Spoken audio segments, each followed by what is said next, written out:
Cherif Ousmane Madani Haïdara autorise ses adeptes et sympathisants à saisir la justice en cas de violation de libertés et droits individuels. Jeudi le 19 août 2021. Bienvenue sur Actualité Vulibali Kene. Facebook et YouTube, la page qui vous définit au mieux le profil et les actions de Cherif Ousmane Madani Haïdara. Cherif Ousmane Madani Haïdara autorise ses adeptes et sympathisants à saisir la justice en cas de violation de libertés et droits individuels.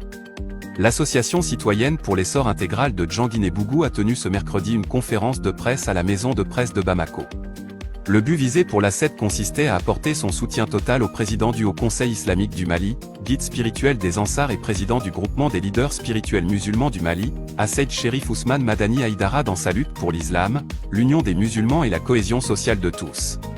L'une des demandes faites à Bani par les jeunes de Djanguiné-Bougou consistait à solliciter celui-ci à ne pas démissionner de son poste de président du Haut Conseil islamique du Mali. Écoutons l'intégralité du discours de Cherif Ousmane Madani Haïdara. Des nouvelles informations y sont à découvrir. Bienvenue sur Actualité Vulibali Kene sur YouTube et Facebook. S'exprime sur le grondement de l'enfer. Par définition, l'islam consiste à croire en Allah et se tâcher d'accomplir de bonnes œuvres. En faisant cela, on est appelé dièse musulman. Pour les infidèles, c'est-à-dire celles et ceux qui ne vont pas s'inscrire dans cette posture d'appellation, à la réserve et affecte aux damnés, espace spécifique appelé dièse enfer.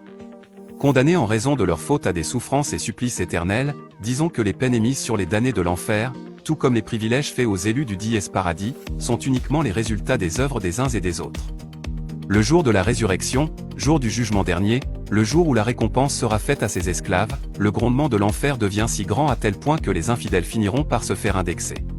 Tout simplement parce que c'est le moment où chaque personne se rappellera sans l'aide de quoi que ce soit, de ses actes dans le monde ici-bas. Écoutons le guide spirituel des Ansars, Asseid Cheikh Cherif Ousmane Madani Haïdara. Il nous fait le portrait des hommes et des femmes qui se reconnaissent face à ce grondement de l'enfer. De passage, l'ambassadeur de la paix nous assure qu'il n'y a rien de compliqué en islam, donnons à César ce qui appartient à César. S'exprime sur le grondement de l'enfer. Par définition, l'islam consiste à croire en Allah et se tâcher d'accomplir de bonnes œuvres. En faisant cela, on est appelé dièse musulman. Pour les infidèles, c'est-à-dire celles et ceux qui ne vont pas s'inscrire dans cette posture d'appellation, à la réserve et affecte aux damnés, espace spécifique appelé dièse enfer.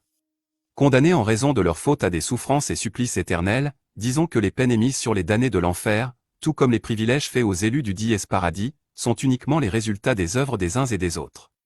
Le jour de la résurrection, jour du jugement dernier, le jour où la récompense sera faite à ses esclaves, le grondement de l'enfer devient si grand à tel point que les infidèles finiront par se faire indexer.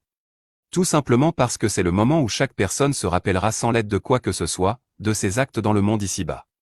Écoutons le guide spirituel des Ansars, Asseid Cheikh Cherif Ousmane Madani Haïdara. Il nous fait le portrait des hommes et des femmes qui se reconnaissent face à ce grondement de l'enfer. De passage, l'ambassadeur de la paix nous assure qu'il n'y a rien de compliqué en islam, donnons à César ce qui appartient à César.